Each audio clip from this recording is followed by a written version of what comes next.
Ini nga sugilanon, ginhalinan sa matuod nga kabuhi.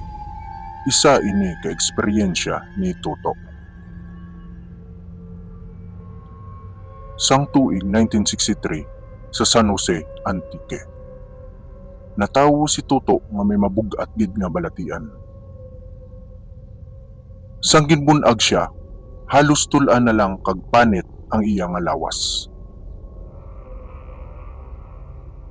Nagtuo ang iya nga ginikanan nga hindi na siya maglawig ang iya nga kabuhi.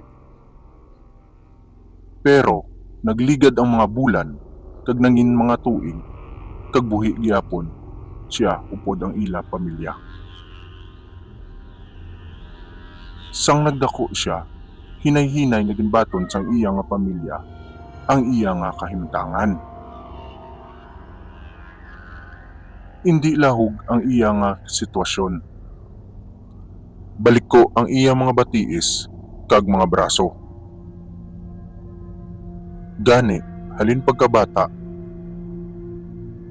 hindi gid siya makalakat pariyo sang iban. Kulang man ang iya nga mga tulan sa kilid. Gani, hindi normal ang porma sang iya nga lawas. Kag ang pinakabudlay sa tanan, balik ko iya nga likod. Amo ini ang ginakabalakan sang iya nga pamilya. Hinay-hinay man nga nagahuyang kag nagaluya ang iya nga baga. Suno man sa mga ginpakonsultahan nila, hindi na siya makalabot sa edad nga 17 anyos. Gani, samtang buhi pa siya, kag may kusog, ginahalungan gid siya sing maayo sang iya nga pamilya. Pero sang nag-abot ang iya nga ika-16 nga kaadlawan, amo ini ang ginpati nga mahimo na iya nga katapusan. Pero sa awa sang Dios, wala gid may natabo sa iya. Malipayon ang iya nga pamilya. Kag ginhatagan siya sang mga butang na makapalipay sa iya. Bisan nakulong siya sa iya nga lawas, hindi ini rason nga magpabilin siya sa kasubo. Kabalo ka mo nga kay may kakaiba sa iya nga paagi para malagpasan iya nga ginabatsyag. Kag amo ini ang pakikistorya niya sa isa na kanila lang na iya ginatawag nga abyan. Permi niya ini ginahambal sa iya ginikanan. Pero wala ini nila ginahatagan sang bili. Tungod sa kadamuon sa ilang mga ginahimo. Gani, sa ulihi, ginpili na lang niya nga suluhon na lang ini. Suno kay Toto, ang iya abyan do isa man katawo. May gahining nga pakpak, maputi ang buhok, kag gold ang mga kamot. Kung tawgaw niya ini, dayon ini nga magpakita,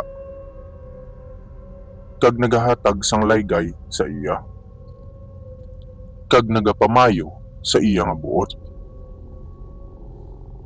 Pero bisan ano pa ang himuon sang iya nga abyan, hindi gihapon siya maayo. Ayos lang tani ini, hasta nag-abot ang adlaw nga may ginhambal sa iya nga hindi gid niya malipatan. Toto, kung gusto mo makagwa sa imo nga kahimtangan, may paagi ako nga pwede mo himuon. Simple lang ini. Pero kinahanglan, inisang dako gid nga halad. Sang mabatian ini ni Toto, napatulok siya sa iya nga abyan. Kag wala siya kahibalo kung ano iya nga isabat. Wala siya kabalo sa ila nga kasugtanan.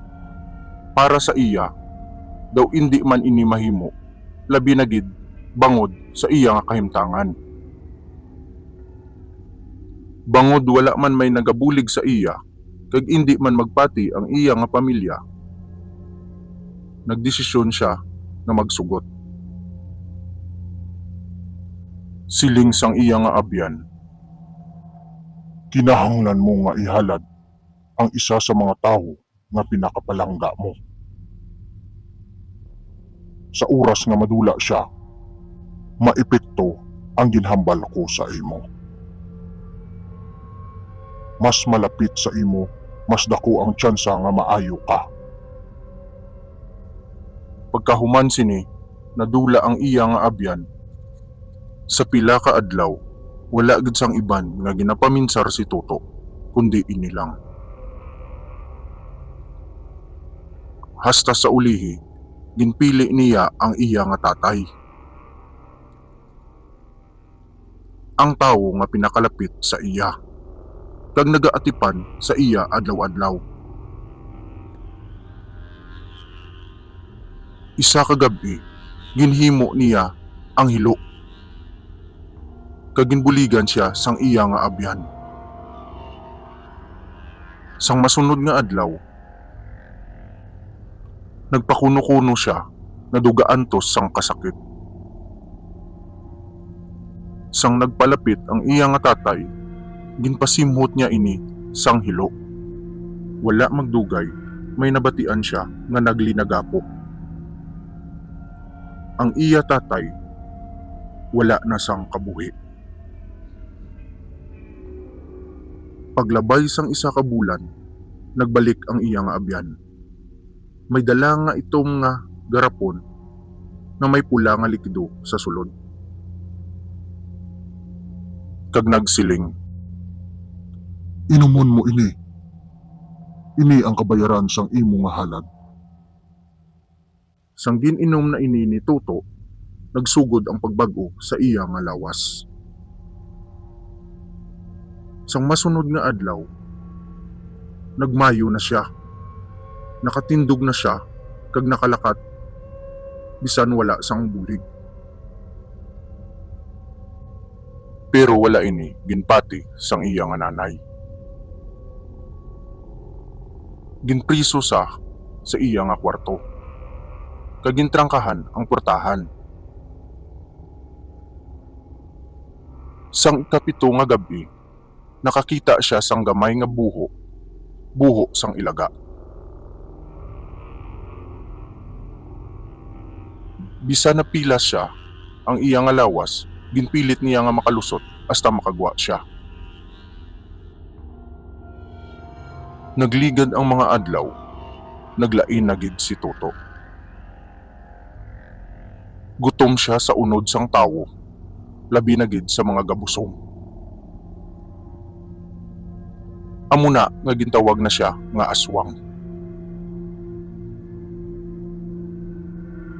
Wala niya madiparahan nga ginapangita na siya gali sang mga antingero nga ginsugo sang iya nga nanay.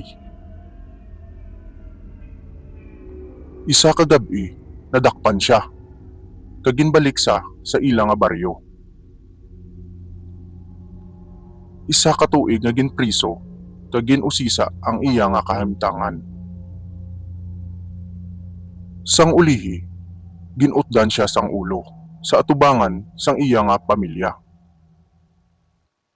Antes magtupa ang wasay, nabatian niya ang iya nga nanay. "Toto, naginulsul ko na ikaw ang akon bata." Amo ini ang istorya batok kay Toto. Isa sa paandam batok sa kadulom.